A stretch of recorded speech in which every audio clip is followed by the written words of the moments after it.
Ang kwento ni Tomby.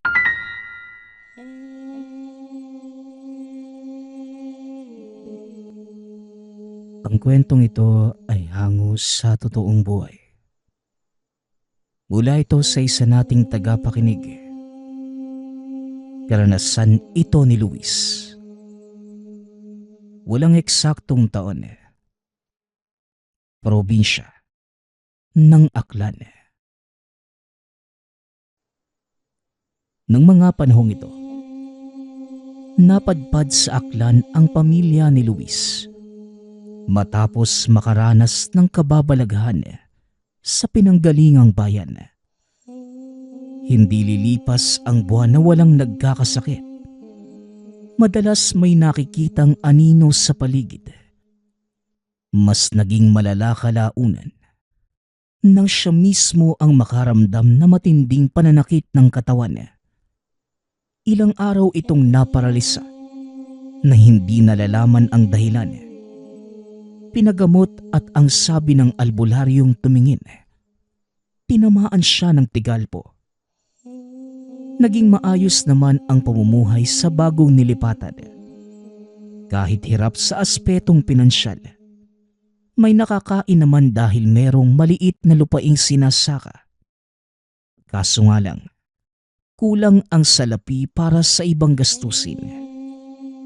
Pahinto-hinto sa trabaho si Luis, na isa lamang construction worker. Natapos ang kontrata noong nakaraang linggo, kaya eto siya ngayon, naghahanap muli ng mapapasukan. Sa ilalim ng tirik na araw, binaybay ni Luis ang kahabaan ng daan. Sa kalagitnaan, natanaw ang grupo ng kabataang binabato ang isang matanda. Kilala niya ang mga ito. Mga siga-sigaan sa lugar. Dali-dali itong lumapit. Sinita para tigilan ang pananakit sa matanda. Kahit ang kapalit, manakaw ang dalang supot na naglalaman ng kaunting pasalubong para sa pamilya. Binaliwala na lamang dahil para sa kanya, mas importante ang kaligtasan ng tao. Ayos lang po ba kayo, Manong? Pagpasensyahan mo na yung mga batang yun, ha? Pabaya yung mga magulang eh. Nasa pagsusugal ang pagmumuka kaya hindi naturuan ng magandang asal ang mga anak. May panyo po ako rito. Pamunas po sa nagdurugo niyong muka. Wika ni Luis. Napatitig ito sa kanya. Sa halip na tanggapin ng panyo, nagtanong pa ito. Bakit mo ko tinulungan? Kilala mo ba kung sino ako? Baka magsisi ka, bata. Tugon ng matanda. Tatang, kailangan po bang kilalanin muna yung tao bago tulungan? Tsaka, para po sa akin, wala naman pong masama sa pagtulong sa kapwa eh. Basta bukal sa kalooban. Muling wika ni Luis. Sa sagot nito, tinanggap na matanda ang panyo. Dahan-dahang ipinahid sa dugo ng sugatang noo. Dinala sa kalapit na tindahan upang mabigyan ng makakain at maiinom. Hindi nagkaroon ng pagkakataon na pag-usapan ang mga bagay-bagay dahil masyado itong tahimik. Pagkatapos mabusog, walang lingon na naglakad papalayo. Napakamot na lamang ng ulo si Luis sa inasta ng matanda. Subalit hindi ito nagdamdam. Inisip na baka meron lamang itong pinagdaraanan. Pagkarating sa tahanan, naabutan ang asawang karga ang hindi matahimik na anak. Ayon dito, ilang oras na itong umiiyak. Tumatahan saglit, ngunit hahagulgol na naman. Nang masuri, walang lagnat o anumang karamdaman. Kinutuba ng masama si Luis. Posibleng maulit na naman ang nangyari sa nakaraan. Tinignan ni Luis ang paligid. Bawat taong dumaraan, isa-isang pinakikiramdaman, kaso nga lang, wala namang makitang mali sa mga ito. Normal ang pagkilos. Bumalik sa loob at sinubukang patahanin ang anak. Sa kabutihang palad, tumahan naman ito. Luis, baka itong lugar na nilipatan natin, walang pinagkaiba sa dati. Ganito rin yung nangyari sa bata noong naroon pa tayo. Natatakot akong maulit yun. Wika ng asawang si Polly. Imposible na may manggagaway sa lugar na to. Ilang taon na tayong naninirahan kung meron man Sana may nabanggit man lang sa atin yung kapitbahay. Sa tingin ko, baka may napadaang masasamang loob kaya nagkaganito ang bata. Naalala mo ba yung sinabi ng albularyong tumingin sa atin noon? Lapitin ng masasamang elemento ang anak natin. Kaso nga lang, naiwan sa dating bahay yung ibinigay na pangontra Tugon ni Luis. Nadismaya nang maalala ang naiwang bagay. Nagtanong ito sa mga kapitbahay. Wala rin silang nadinig na may manggagaway sa lugar. Ang tanging meron, panahon kung kailan napeperwisyo ang mga kabataan. Mula sa mga sanggol hanggang sa edad 5, naging normal na kaganapan ito dahil nasanay na lamang ang mga tao. Walang makitang pag-aalala si Luis sa mga nakausap na para bang hindi nababahala. Gayunpaman, sinubukan maging positibo. Pinaniwala ang sarili na normal lamang itong nangyayari sa mga kabataan. Pagsapit ng panibagong araw, muling naglakbay sa bayan upang maghanap na mapapasukan. Sakto namang naghahanap ng karagdagang kargador sa bodega ng bigas. Habang nagtatrabaho, nadinig niya ang usap-usapan ng mga kasamahan. Hindi lamang siya ang tatay na nag-aalala sa kalagayan ng anak. Dahil maging sila, ganon din biglaan ang pag-iyak ng mga anak na para bang sinasaktan. Nang hindi na makatiis, dali-daling nagtanong si Luis sa kanila. Pare, pasensya na kung makikisaw-saw ako sa usapan niyo. Akala ko kasi anak ko lang yung nagkakaganyan, inyo rin pala. Ano sa tingin niyo yung nangyayari? Pare, di ako sigurado pero minsan na rin nababalita yung tungkol sa manggagaway. Di ganun kausap-usapan pero baka sila yung may gawa. Nako, kinikilabutan ako sa tuwing babanggitin. May pagkakataon kasi na nalalamang pinag-uusapan sila. Mga piyesa sa iba't ibang pamamaraan Tugon ng katrabaho. Natawagin na lang natin sa pangalang Samuel. Napatanda pa ng krus pagkatapos sabihin ang salitang manggagaway. Meron din pala sa lugar na to, no? Sa pinanggalingan kong probinsya, madami. Yun nga yung dahilan kung bakit kami lumipat dito Wika ni Luis. Malas mo naman pare. Akalain mo yon? Meron din dito sa nilipatan nyo. Pare, kung ako sa'yo, magdasal na lang talaga tayo. Mahirap kontrahin yung mga yan kahit hamunin mo pa ng bakbakan. Paano ba naman? Sa pamamagitan ng salita na idinadaan sa hangin ng atake, sinong makakailag doon? Tugon ni Samuel. Napabuntong hininga na lamang si Luis. Hindi rin maiwasan nang malamang lumipat lamang ulit sa lugar kung saan merong manggagaway. Pagsapit ng hapon, dumiretso na ito sa pag-uwi. Laking pasasalamat nang malamang bumuti ang kalagayan ng bata. Hindi na muna binanggit sa asawa ang napag-usapan sa trabaho. Ayaw niyang magkasakit ito sa pag-aalala, kagaya dati.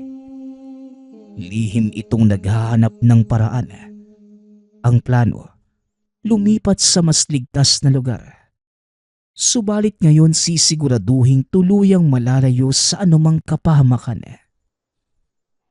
Paglipas ng mga araw, natapos ang pagtatrabaho sa bodega ng bigas.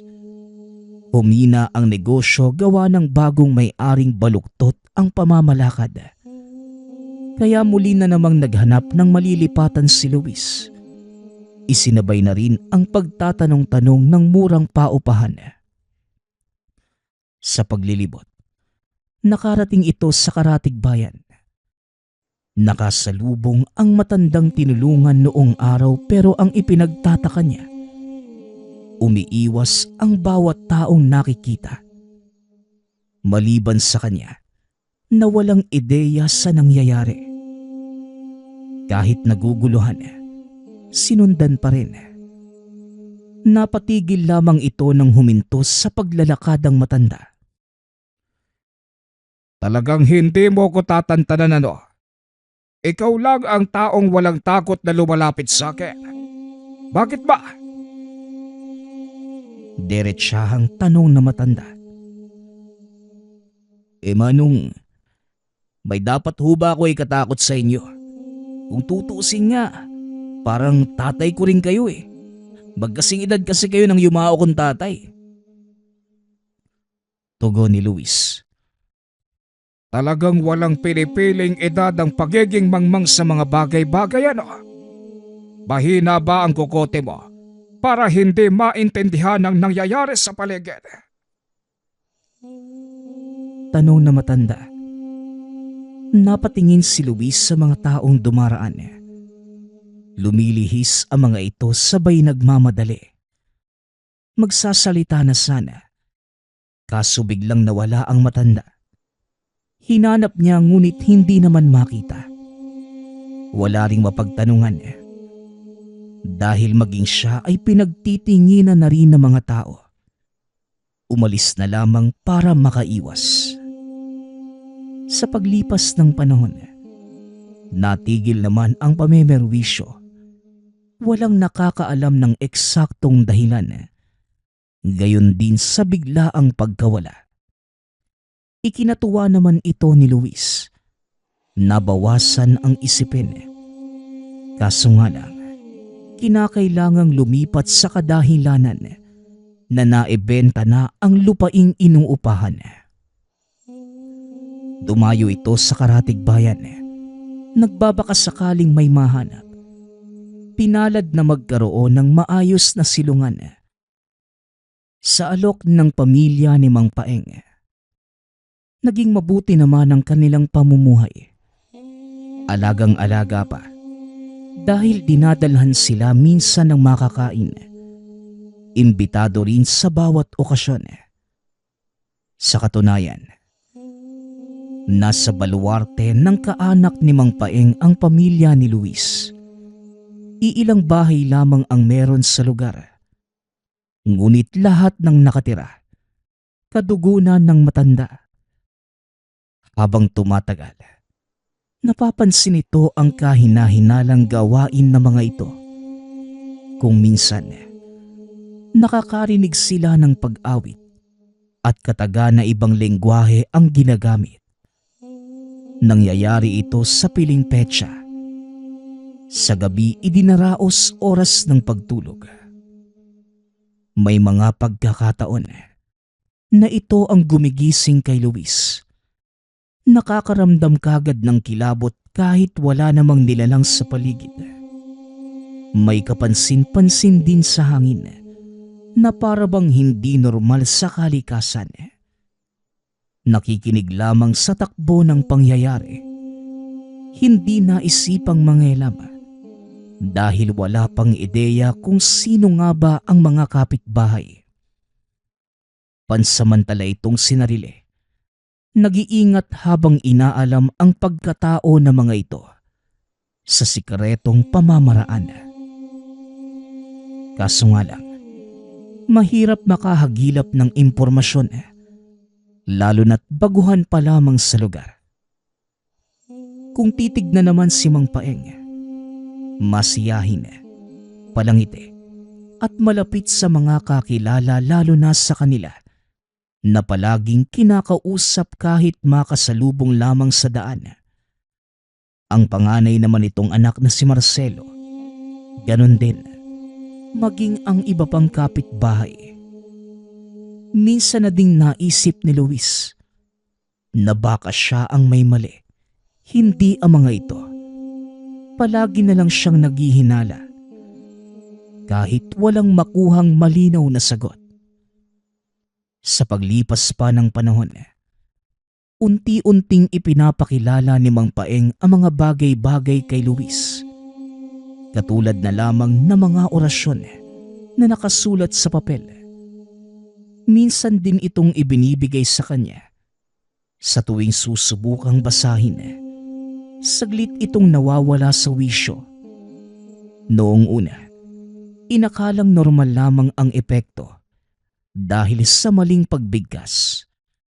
Ngunit habang tumatagal, naiintindihan nito ang punto ng matanda.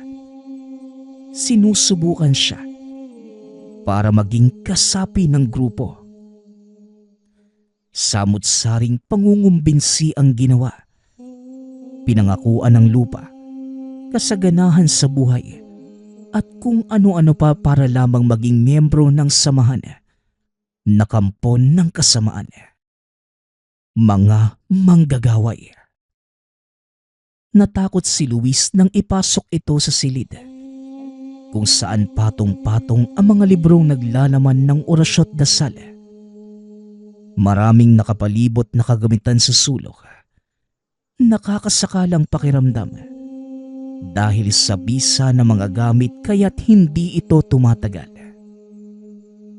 Nang tuluyang makalabas doon sa silid, nagmamadaling itinakas ang pamilya. Wala nang pakialam kung saan mapadpad, basta lamang makalayo sa mga manggagaway. Nanghina si Luis nang maisip ang dahilan ng paglipat. Tapos sa huli, sa mga kamay ng tinatakasang lahi lang mapupunta. Sa ikatlong pagkakataon, nakatagpo niya ang matandang tinulungan noong araw. Pinatuloy siya sa tahanan nito. Hinayaang manuluyan. Hindi nagtagal. Kinumpinsing umalis. Ngunit dahil wala pang malilipatang tahanan, nakiusap si Luis sa matanda. Hindi ako ang taong nararapat mong hingian ng tulong. Saan ba kayo nakatira dati? At ano ang dahilan ng inyong paglalayas? Ang layo ng inabot niyo. Tanong na matanda. Manong, palagi ho kaming minamalas . Umalis kami sa lupain ng mga magulang ko para makaiwas sa matinding banta ng buhay. Tapos napadpad lang din sa lugar na merong ganon. Sa ngayon, kayo lang po yung makakatulong sa amin. Dahil ang huli naming nilapitan, akala ko mabubuting tao. Pero kampon pala ng kadiliman. Hinigayat nila ako maging kasapi. Pero syempre umayaw ako. Hindi pa ako siraulo para pasukin ang mundo ng kaliwa. Manong, ano ho bang pangalan nyo? Puro na lang ako Manong . Tanong ni Luis. Tawagin mo na lang akong Manong Isaac. Sinasabi ko sa'yo, dapat hindi ka sakin humingi ng tulong. Muling wika ng matanda. Ngunit kahit anong salita ni Manong Isaac, hindi pa din nakinig si Luis. Hindi dahil sa pagmamatigas. Wala lamang talagang ibang mapupuntahan ng mga sandaling yun. Sa tuluyang panunuluyan sa poder ni Manong Isaac, napansin ang palagi nitong pagkukulong sa kwarto, lalo na pagsasapit ang gabi. Naintindihang oras ng pagtulog. Subalit meron siyang naririnig na salita mula sa loob. Kung minsan, naiisip na baka katulad ng grupo ni Mang Paeng. Nakaramdam ng kaunting takot si Luis. Dahil kapag nagkatotoo, mapapasubok na naman. Humantong sa puntong ang pagkakataon na mismo ang nagpakilala kay Luis kung anong klaseng tao si Manong Isaac. Nang magising sa kalagitnaan ng gabi, saktong nadinig ang bulong-bulungan mula sa silid ng matanda. Naglakas loob na sumilip. Nagulat nang makita ang mga kagamitan.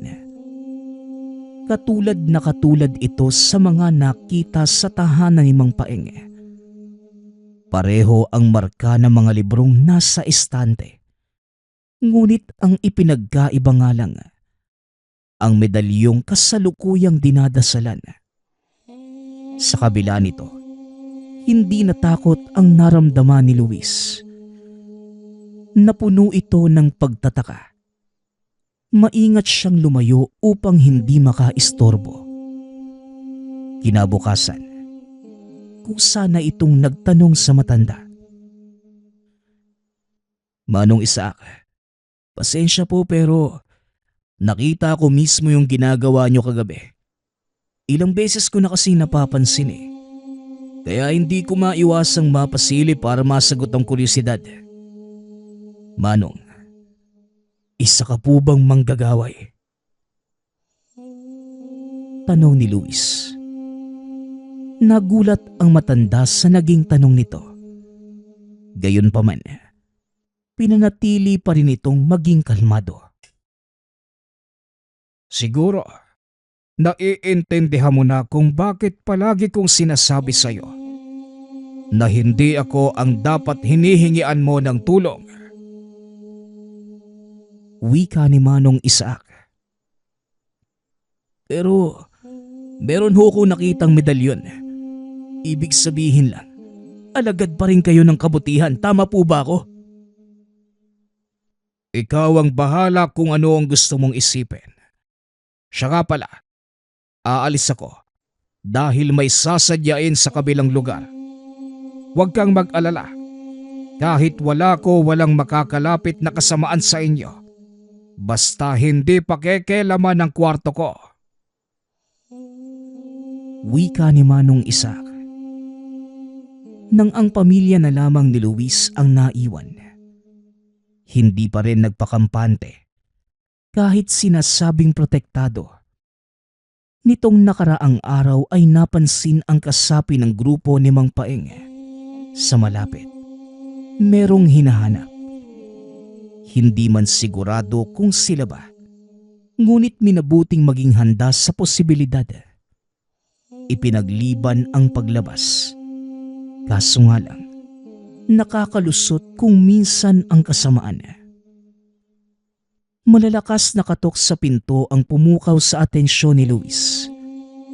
Dali-daling binuksan sa pag-aakalang si Manong Isaac, kaso si Mang Paeng mismo ang bumungad.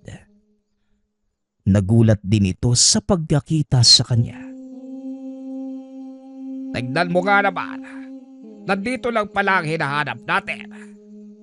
Hulihin niyo ito. Pati ang asawa at anak niya. Wika ni Mang Paeng. Nanlaban si Luis ngunit walang naging panama sa lakas ng mga kalalakihan. Pasimpleng dinampot ang 1 taong gulang na anak, maging ang asawa. Kinaladkad din siya ng mga ito at ibinalik sa tahanan ni Mang Paeng.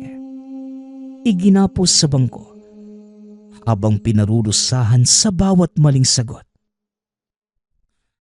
Isang tanong, isang sagot. May pinagsabihan ka ba sa aming sikreto? Nilusob kami ng mga antingero. Marami sa amin ang nawala. Kaya ngayon umamin ka. Nagsumbong ka ba? Ikaw at ang asawa mo lang ang nakakaalam ng tungkol sa amin. Tanong ni Mang Paeng. Hindi. Wala akong pinagsabihan. Ipakialam ko ba sa inyo? Umalis kami para makatakas sa kasamaan. Hindi para ipaggalat kung anong klase ng tao kayo. Tugon ni Luis. Ngunit malakas na sapak ang dumapo sa mukha nito. Pagkatapos, dali-daling inilapit ang mukha sa tenga. Binulungan ng mga kataga, dahilan para tuluyang mawala ang kamalayan. Nagising bandang hating gabi. Muli na namang narinig ang sabayang pagbigkas ng mga salita sa grupo ng mga kalalakihan. Habang tumatagal sa pakikinig, unti-unting nahilo si Luis. Gayon din ang asawa. Nag-aalala ang dalawa sa kapakanan ng anak. Wala silang ideya kung nasan ito. Sa kabila ng nararamdaman, buong lakas na sumigaw para makuha ang atensyon ng samahan. Hindi naman ito nabigo. Dahil kagad lumapit si Mang Paeng. Muli na naman itong nakatanggap ng malutong na suntok sa mukha.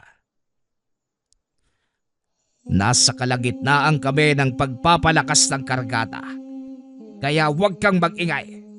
Kung ayaw mong masaktan ng higit pa rito. Wika ni Mang Paeng. Mang Paeng, nasan ho yung anak ko? Kumusta ho siya? Huwag niyo ho siyang sasaktan. Tugon ni Luis. Nasa pangangalaga ng asawa ko ang bata. Nakatulog na siya. Nasa mabuting kalagayan. Muling wika ni Mang Paeng. Hindi naniwala si Luis dahil sa paraan ng pagngiti nito ng nakakaloko.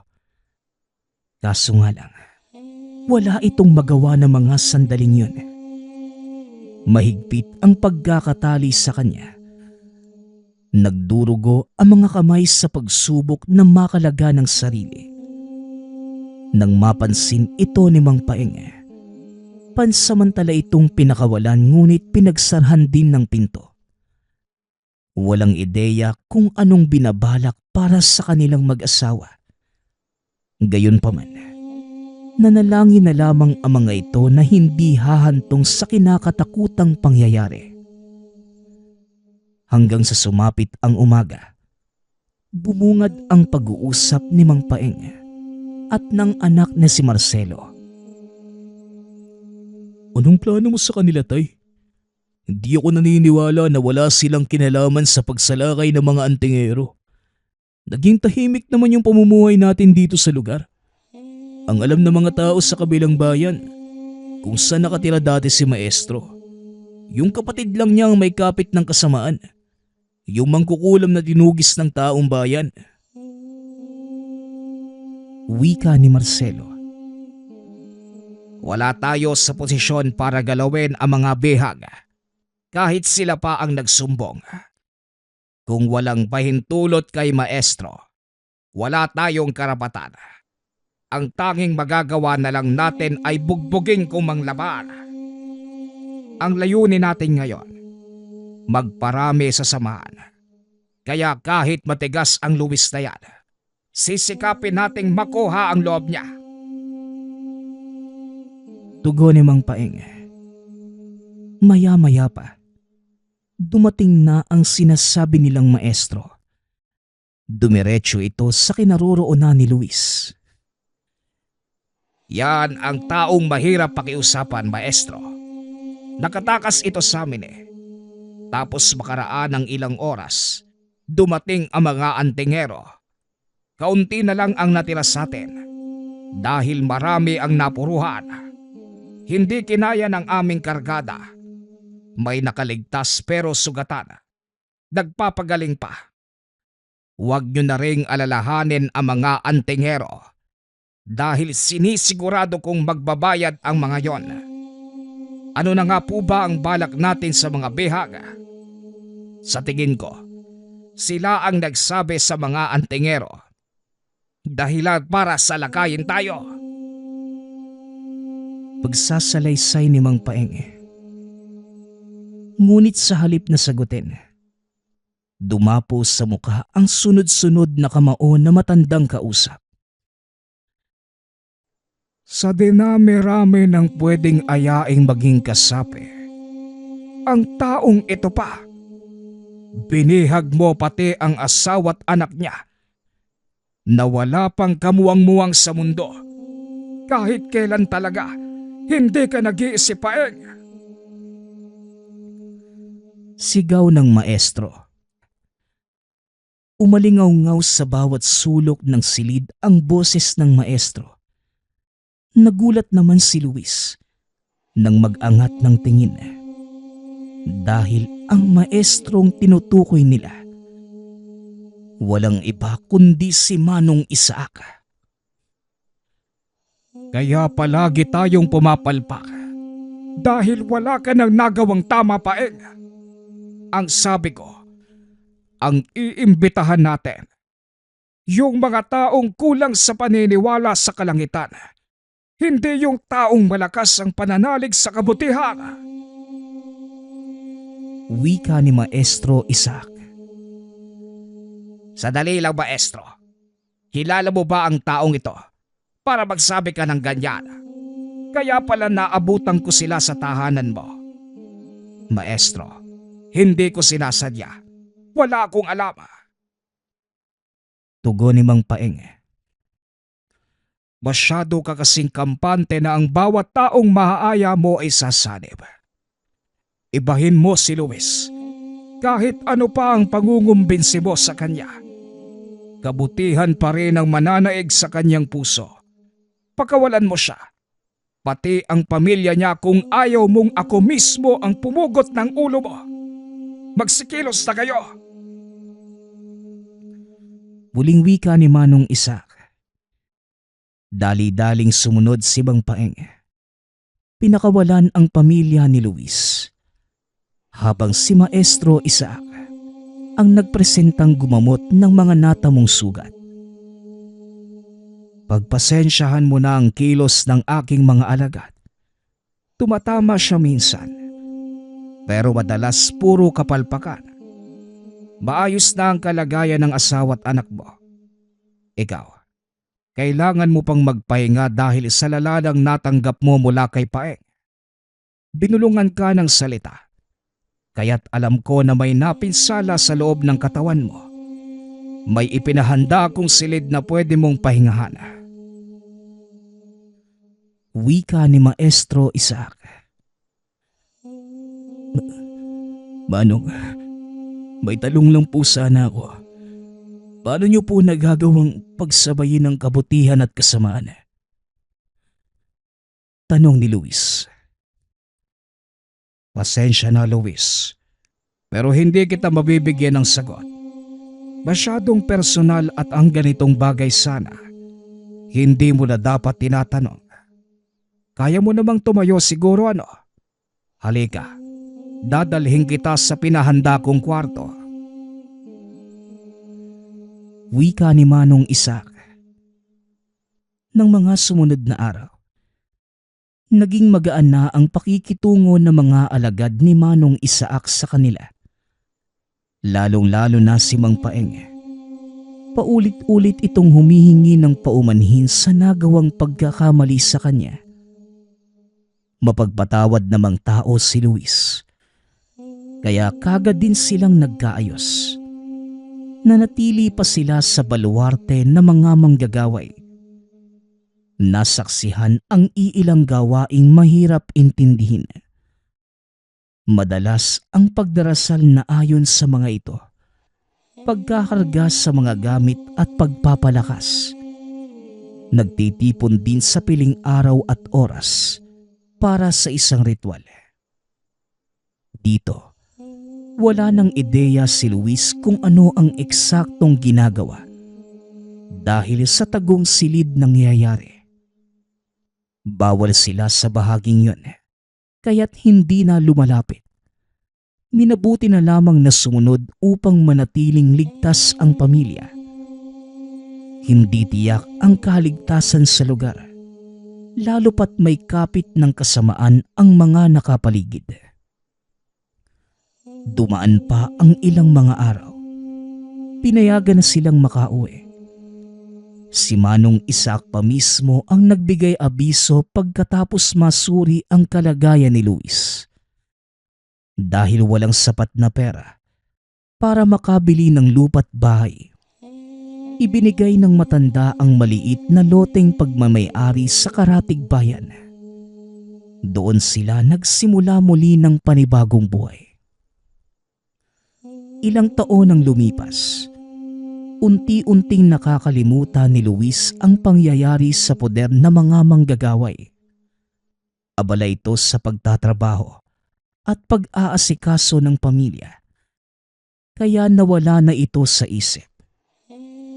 Kaso nga lang, nitong mga nakaraan, namataan sa bayan si Mang Paeng. Wala naman itong kasama. Normal ang mga ikinikilos at nakisiksik sa kumpulan ng mamimili. Sa dami ng tao ay hindi malapitan. Magtatanong sana at mga ngamusta. Kaya napagpasyahan na babalikan na lamang kinabukasan. Ngunit hindi na ito mahagilap.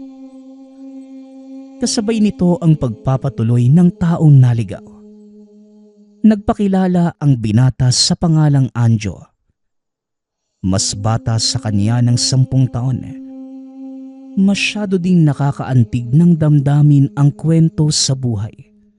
Kaya nakaramdam ng awa si Luis. Nakikita rito ang sitwasyon noong mga panahong palipat-lipat ng tirahan. Kaya binigay rito ang bakanting silid bilang tulugan. Naging mabuti ang pakikitungo nila sa isa't isa. Kung minsan tinatawag pang panganay na anak. Dahil umaakto rin itong bata. Tagaliw ng anak sa tuwing abala silang mag-asawa sa mahalagang gawain. Walang napansing kakaiba. Kaya naging kampante ang mag-asawa. Subalit hindi lahat ng inosenteng muka ay kabutihan ang alam. Dahil minsan, meron itong nakatagong panlilinlang. Tumagal lamang na mahigit 1 buwan si Anjo. Nagpaalam din pagdating ng araw dahil susubukang bumalik sa tunay na pamilya. Hindi naman ito pinigilan ni Luis. Hinatid pa niya ito sa sakayan. Ngunit pagsapit ng gabi, dito na nagsimulang magbago ang pakiramdam ng nag-iisang anak. Iyak ito ng iyak habang panay ang turo sa tiyan. Hindi nagtagal. Walang tigil ang pagsusuka. Purong laway lamang ang lumalabas sa bibig at may napakabahong amoy. Sa puntong ito, naalala ang sinabi ng albularyong nilapitan noong araw. Hindi nalalayong biktima na naman ng manggagaway. Nanghina ang bata. Kalaunan, nawala ng malay. Dinala ito sa kalapit na pagamutan. Pansamantalang naagapan ngunit hindi pa tuluyang magaling. Inilabas din ni Luis dahil hindi magagamot ng siyensya ang ganitong karamdaman. Naglakbay ito. Naghanap ng albularyo na kayang agapan ang kalagayan ng bata. Kaso nga lang, wala itong matagpo ang manggagamot sa lugar. Ang sabi ng napagtanungan, sa kabilang bayan pa na masyado ng malayo. Ilang oras pa ang bibilangin bago makarating. Gayunpaman, wala pa ring pagdadalawang isip na binaybay ni Luis ang kahabaan ng daan. Sa kabutihang palad, nakasalubong niya ang taong makakatulong sa sitwasyon. Walang iba, kundi si Manong Isaac. Isinalaysay ni Luis ang nangyari sa anak. Wala namang reklamong sumama ang matanda sa tahanan upang personal na masuri ang kalagayan. Ganun na lamang ang paghingang malalim nang makilala ang pamamaraan. Sa kabila nito, isinentabi na muna ang mga nalaman. Inuna ang kaligtasan ng bata. Dahan-dahang ipinatong ni Manong Isaac ang hinlalaking daliri sa noo ng bata. Gumuhit ng tanda ng krus. Pagkatapos, Nag-usal na mga kataga at muli na namang gumuhit ng krus sa noo. Inulit-ulit ang prosesong ito sa loob ng ilang segundo. Hindi dito nagtatapos. Humingi ito ng isang baso ng tubig kay Luis. Binasbasan at saka pinainom sa bata. Nang maglaon, unti-unti nang humupa ang kalagayan. Nakuha na nitong tumawa. Manong Isaac, ilang beses yun ang isinasalba ang buhay ng pamilya ko. Siguro, itinidhana po kayo para sa amin, no? Biruin nyo, sa oras na nangangailangan ako ng tulong, kayo pa rin po yung nariyan. Hindi ko na alam kung paano kayo pasasalamatan eh. Wika ni Luis. Nagkataon lang ang lahat, iho. Hindi ako mapirming tao. Palaging naglalakbay sa kung saan. Kaya posibleng magkakasalubong tayo. Tsaka, ipagpasalamat mo na lamang sa kalangitan na kahit papano may naitulong ang katulad kong kampunde ng kasamaan. Tugon ni Manong Isaac. Hindi, Manong. Miyembro man po kayo ng grupong manggagaway. Hindi naman po maitatangking nangingibabaw pa rin yung kabutihan sa inyo. Kung masama kayo katulad ng iniisip nyo, hindi mo na ho kami tutulungan at paglalaanan ng oras. Doon pa lang po sa pagkulong ni Mang Paing sa amin, pwede mo na siyang utusan na tapusin kami. Pero hindi nyo ho ginawa. Huwag nyo na po kasing itanggi. Mabuti po kayong tao kahit na pumanig pa kayo sa kaliwa. Muling wika ni Luis. Naging madamdami naman ang dating ng salita niya para kay Manong Isaac. Sa katunayan, isa talaga itong antingero na ang tanging layunin dati ay puksain ang bawat pumapanig sa kasamaan. Mapa elemento man o nilalang. Kahit ordinaryong tao na may masamang hangarin sa kapwa. Kaso nga lang, sa ilang ulit na pagkatalo sa mga nakakalaban, dahan-dahang humina ang paniniwala. Dagdag pa ang impluwensya ng kapatid na mangkukulam. Sa halip na pagbutihin ang tungkulin, bumaling na lamang ito sa kaliwa. Marahil, hanggang ngayon tinatanaw ko pa ring utang na loob ang ginawa mong pagligtas sa akin laban sa mga bata noong araw. Kaya tumutulong pa rin ako sa sitwasyon mo. Hanggang doon lang yon. Huwag mo nang bigyan ng anumang kahulugan. Baybahid ng kasamaan ng pagkatao ko. Ako rin mismo ang nagtayo ng samahan ng mga manggagaway. Kaya malabo yung sinasabi mo, bata. Wika ni Manong Isaac. Kayong bahala, Manong. Itanggi mo man ang paulit-ulit. Hindi pa rin magbabago ang katotohanan. Kilos mo na po mismo nagpapatunay. Wika ni Luis. Ang pag-uusap na ito ang gumawa ng daan upang dahan-dahang pumukaw sa pagkaligaw ng landas ni Manong Isaac. Napaisip ang matanda. Tinitimbang ang mga bagay-bagay. Kalaunan, tinipon ang nasasakupan upang bawian ng bisa ang mga kaalaman sa pagiging manggagaway. Hindi na niya pinaalam sa mga ito kaya't naging matagumpay ang ginawang pagbawi. Binura sa alaala ang mga maling gawain. Isa-isa silang pinakawalan. Pinauwi sa tahanang kinabibilangan. Pagdating naman sa binatang si Anjo, hindi pinalampas ni Manong Isaac ang ginawang pambibiktima sa anak ni Luis. Pinatawan niya ito ng parusa hanggang sa isang araw. Bali-balita sa bayan ang isang bangkay malapit sa ilog sa lugar. Butas-butas ang katawan. na tila may kung anong lumabas na insekto. Hindi pa din ito makilala ng mga tao. Nahirapan din silang alisin ang bangkay sa ilog dahil umaalingasaw ang amoy nito.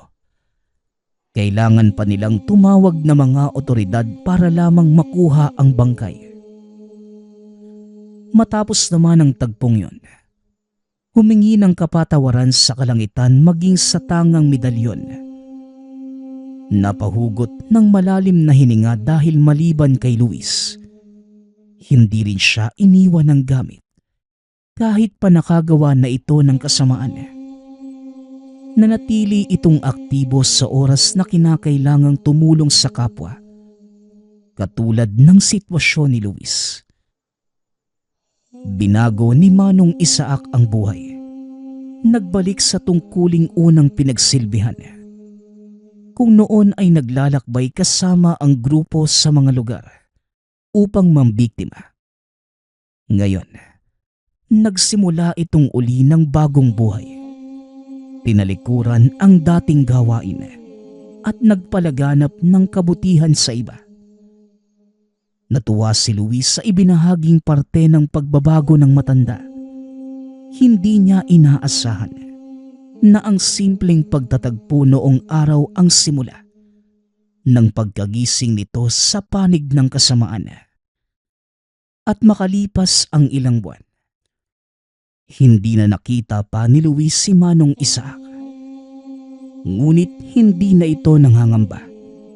Alam niya sa sarili, nagbago na ito at hindi na babalik sa dating gawain.